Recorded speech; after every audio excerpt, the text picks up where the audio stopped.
భగవద్గీతలోని 8వ అధ్యాయం అక్షర బ్రహ్మయోగం. కృష్ణుడు మరణానికి ముందు చివరి ఆలోచన యొక్క ప్రాముఖ్యతను ఈ అధ్యాయంలో వెల్లడించాడు.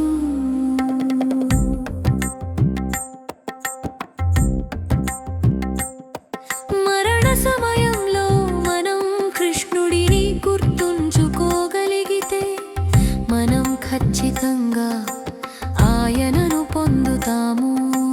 అందువల్ల ఎల్లప్పుడూ భగవంతుని గురించి నిరంతరం అవగాహన కలిగి ఉండటం, ఆయన గురించి ఆలోచిస్తూ ఆయన నామాలను జపించడం చాలా ముఖ్యం.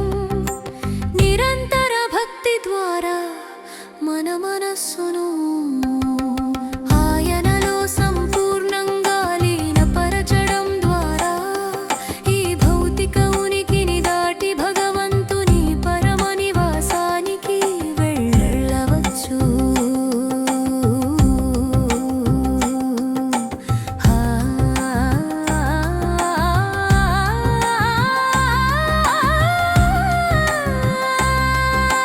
భగవద్గీత 8వ అధ్యాయం అక్షర పరబ్రహ్మయోగము.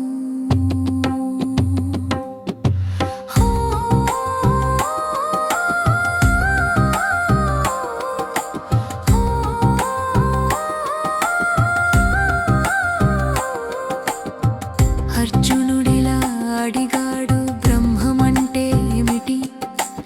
అధ్యాత్మం అంటే ఏమిటి? ఓ మానవులలో శ్రేష్ఠుడా, కర్మ అంటే ఏమిటి? అధిభూతుడు అంటే ఏమిటి? అధిభూతుడు అంటే ఏమిటి? అధిదైవం అంటే ఏమిటి? ఓ మధుసూదన, ఈ శరీరంలో అధియజ్ఞుడు ఎవరు? ఎలా ఉన్నాడు? మరణ సమయంలో ఆత్మ నియంత్రణ కలిగిన వారు నిన్ను ఎలా గుర్తిస్తారు? భగవంతుడు ఇలా అన్నాడు, బ్రహ్మమక్షయం సర్వోన్నతమైనది. దాని ఆవశ్యక స్వభావాన్ని ఆత్మజ్ఞానమంటారు. ప్రాణుల భౌతిక తత్వమునకు, వాటి అభివృద్ధికి సంబంధించిన పనులనే కర్మ అని అంటారు. జీవరాశిని పుట్టించే సృష్టి కార్యమునే కర్మ అంటారు.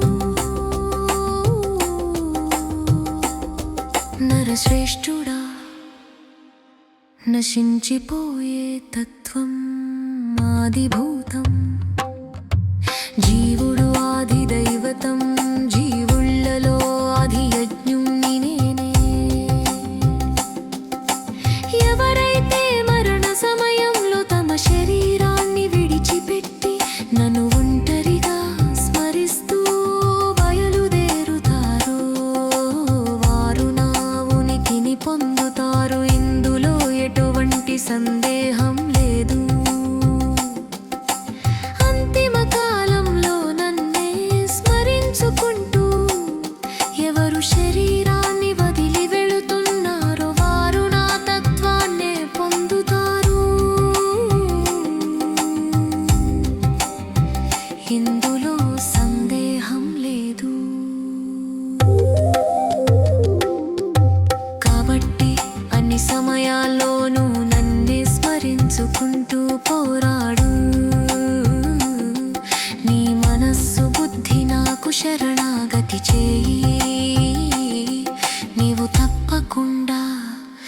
నన్నే పొందుదువు.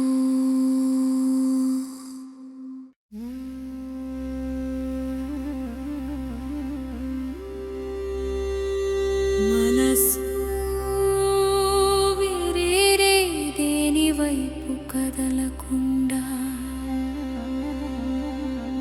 ధ్యాన సాధన ద్వారా స్థిరపడి నిరంతరం ధ్యానం చేస్తూ ఓ అర్జునా నన్ను స్మరించుటయందే నిమగ్నం చేస్తే నీవు తప్పకుండా నన్ను పొందగలవు. సర్వజ్ఞుడు ప్రాచీనుడు సమస్త జగత్తును పాలించేవాడు, అణువు కంటే సూక్ష్ముడు, అందరికీ మద్దతుదారుడు, ఊహించలేని రూపం కలిగినవాడు, సూర్యుడిలా ప్రకాశించేవాడు, మరియు అజ్ఞానపు చీకటికి అతీతంగా ఉన్నవాడి గురించి ధ్యానం చేసేవాడు. ఎవరైతే మరణ సమయంలో యోగాభ్యాసము చేత లభించిన చంచలమైన మనస్సుతో ప్రాణములను కనుబొమల మధ్యే నిలిపి నిశ్చలంగా దివ్య భగవంతుడిని అత్యంత భక్తితో స్మరిస్తారో వారు ఖచ్చితంగా పరమాత్మను పొందుతారు. వేదాలు తెలిసిన వారు ఏది నాశనము లేనిదని ప్రకటిస్తారో, ఆత్మనియంత్రణ కలిగిన వారు మరియు కామరహితులు ప్రవేశించే ఆ లక్ష్యాన్ని బ్రహ్మచర్యాన్ని ఆచరించాలని కోరుకుంటున్నారో నేను మీకు క్లుప్తంగా విశదపరుస్తాను. ఇంద్రియ ద్వారాలన్నీ నిరోధించి మనసును ఆత్మలో నిలిపి శిరస్సులో తన ప్రాణశక్తిని నిలబెట్టి యోగా నిష్టని అవలంబించాలి. ఓం అనే ఏక అక్షర బ్రహ్మాన్ని ఉచ్చరించి నన్ను స్మరిస్తూ శరీరాన్ని విడిచిపెట్టినవాడు పరమ లక్ష్యాన్ని పొందుతాడు. ఓ పాఠమనేదైనా ఏక దృష్టితో లేదా ఏక దృష్టితో ఆలోచించకుండా నిరంతరం ప్రతిరోజు నన్ను చాలా కాలం గుర్తుంచుకునే ఆ స్థిరమైన యోగి నన్ను సులభంగా పొందగలడు. పరమ పదమైన నా మోక్ష పదాన్ని పొందిన మహాత్ములు దుఃఖానికి ఉనికి పట్టు అశాశ్వతము అయిన పునర్జన్మని పొందరు. అర్జున బ్రహ్మలోకం వరకు అన్ని లోకాలు తిరిగి వచ్చేవే, నన్ను చేరితే మాత్రం పునర్జన్మ ఉండదు. వెయ్యి యుగాలు ఉండే బ్రహ్మ పగటిని, వెయ్యి యుగాలు ఉండే రాత్రిని, తెలిసిన వారికి పగలు రాత్రి తెలుసు. బ్రహ్మదేవుని పగటి కాలంలో అవ్యక్తములో నుండి చరాచర వస్తుజాలమంతా జనిస్తుంది. రాత్రి కాగానే అవ్యక్తమన బ్రహ్మములోనే అంతా లీనమైపోతుంది.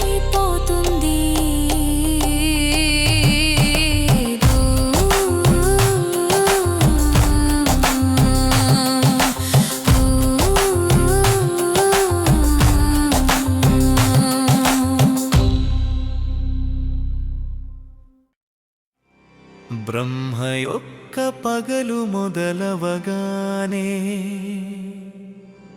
సమస్త జీవరాశులు పదే పదే పుట్టడం, బ్రహ్మరాత్రి ప్రారంభమవగానే అవి తిరిగి లయమైపోతాయి. మరల మరుసటి బ్రహ్మ పగలు మొదలవగానే అవన్నీ మూలకంగానే వ్యక్తమవుతాయి.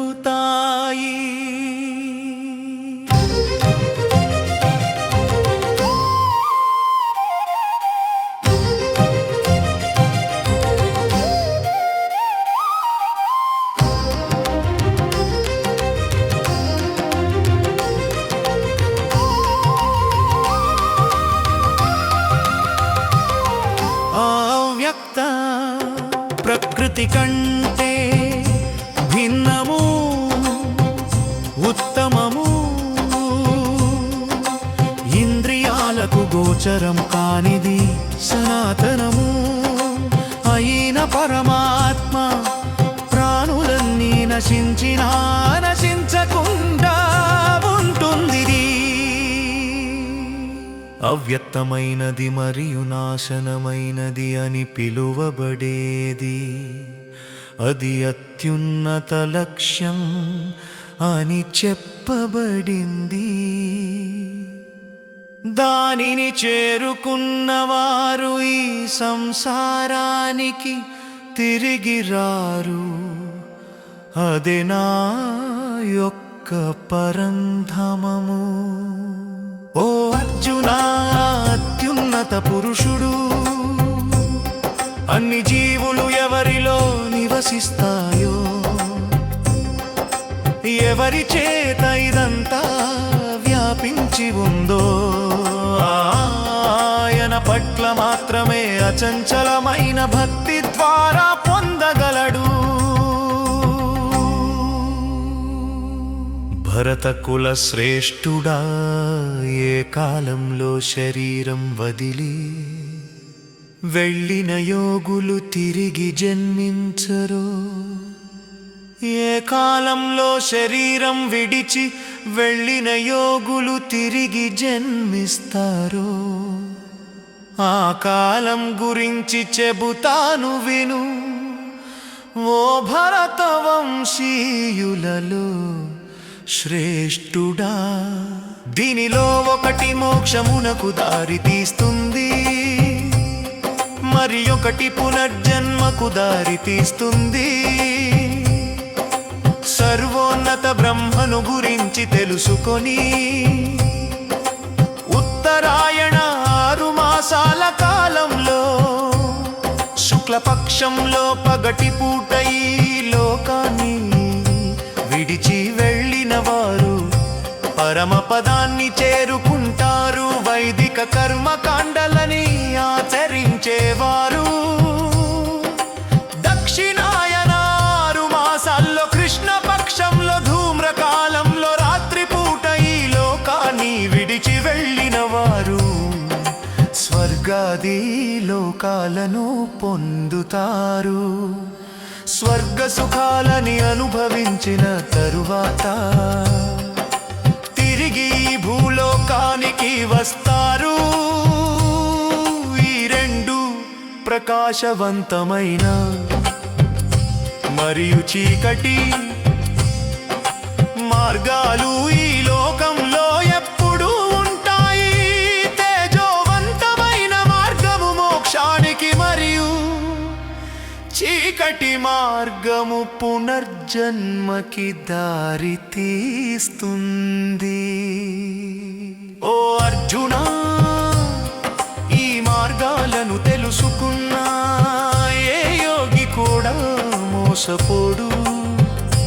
కాబట్టి అన్ని సమయాల్లో యోగంలో స్థిరంగా ఉండండి.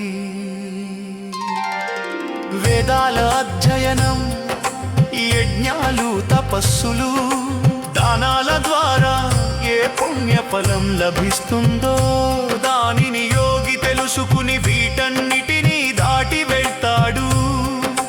వీటన్నిటి పుణ్యఫలముల కంటేను ఎక్కువ ఫలమును పొందుతారు.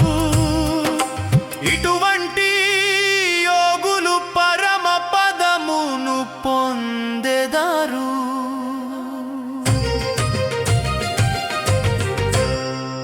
భగవద్గీత 8వ అధ్యాయం అక్షర పరబ్రహ్మయోగము సంపూర్ణం.